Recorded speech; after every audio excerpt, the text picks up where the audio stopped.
അപ്പോൾ നമ്മുടെ ആദിയുടെ ഗിഫ്റ്റ് കൈ കിട്ടിയതിൻ്റെ പിറ്റേ ദിവസം നമ്മുടെ ഐഷുമോളുടെ ബർത്ത്ഡേ ആയതുകൊണ്ട് തന്നെ നമ്മൾ കേക്കൊക്കെ തലേന്ന് തന്നെ സെറ്റാക്കി ഫ്രിഡ്ജിൽ വെച്ചിട്ടുണ്ടായിരുന്നു. അപ്പോൾ ദേ ഹിബൂസിൻ്റെ സെലിബ്രേഷന് കൂടെ വേണ്ടിയിട്ടുള്ള കേക്ക് ഞാൻ റെഡി ആക്കിയിട്ടുണ്ടായിരുന്നു. ഒന്ന് ഐഷുമോൾക്കും ഒന്ന് ഹിബൂസിന്. അപ്പോൾ ഹിബൂസ് വന്നിട്ട് കേക്കൊക്കെ സ്കാൻ ചെയ്ത് നോക്കുകയാണ് കേട്ടോ എങ്ങനെ ഉണ്ടെന്നൊക്കെ. രാത്രിയിലാണ് ഞാൻ പ്രിപ്പയർ ചെയ്ത് വെച്ചത്. അവള് കണ്ടിട്ടില്ലായിരുന്നു, രാവിലെ എഴുന്നേറ്റിട്ടാണ് കാണുന്നത്. പക്ഷേ നമുക്ക് മുറിക്കണമെന്നുണ്ടെങ്കിൽ ദേ ഈ ഒരു പ്രോഗ്രാം കഴിഞ്ഞിട്ട് വീട്ടിൽ വന്നിട്ടേ പറ്റത്തുള്ളായിരുന്നു. അപ്പോൾ രാവിലെ 10 മണിക്ക് തന്നെ നമ്മൾ ഈ ഒരു പ്രോഗ്രാമിന് വന്നിട്ടുണ്ടായിരുന്നു. നാട്ടിലെ തന്നെ 10ലെയും +2ലെയും എല്ലാം പാസ്സായിട്ടുള്ള കുട്ടികളെ എല്ലാം വിളിച്ചിട്ട് അനുമോദിക്കുന്നുണ്ടായിരുന്നു.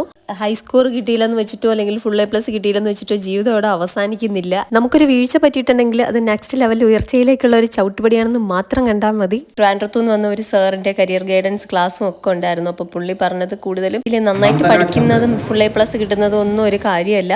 അങ്ങനെയൊക്കെ കിട്ടിയിട്ടുള്ള കുട്ടികളും നല്ല ബ്രില്യൻ്റ് ആയിട്ടുള്ള കുട്ടികളും ഒക്കെ ഇപ്പോൾ ലഹരിക്ക് അടിമപ്പെട്ടിട്ട് അങ്ങനെ പല പല ഹോസ്പിറ്റലുകളിലായിട്ട് ഇങ്ങനെ ട്രീറ്റ്മെന്റിൽ കഴിയുന്നുണ്ടെന്നൊക്കെ കേട്ടപ്പം സത്യം പറഞ്ഞാൽ നല്ല വേദന തോന്നി. പഠിച്ചോ നമ്മുടെ കുഞ്ഞുങ്ങളെ എല്ലാം കാത്തുരക്ഷിക്കട്ടെ. അങ്ങനെ ബ്രേക്ക് ടൈമിൽ ഒരു മോന്റെ മാപ്പിളപ്പാട്ടൊക്കെ കഴിഞ്ഞതിന് ശേഷം എല്ലാവർക്കും വീണ്ടും മൊമെന്റോ ഒക്കെ കൊടുത്തു. നമ്മുടെ ലിംനായും നസ്രിയും ഹിബൂസും എല്ലാവരും മൊമെന്റോ ഒക്കെ ഏറ്റുവാങ്ങി. പിന്നെ അത് ലാസ്റ്റ് ഐഫിനാക്ക് കിട്ടിയിട്ടുണ്ട്.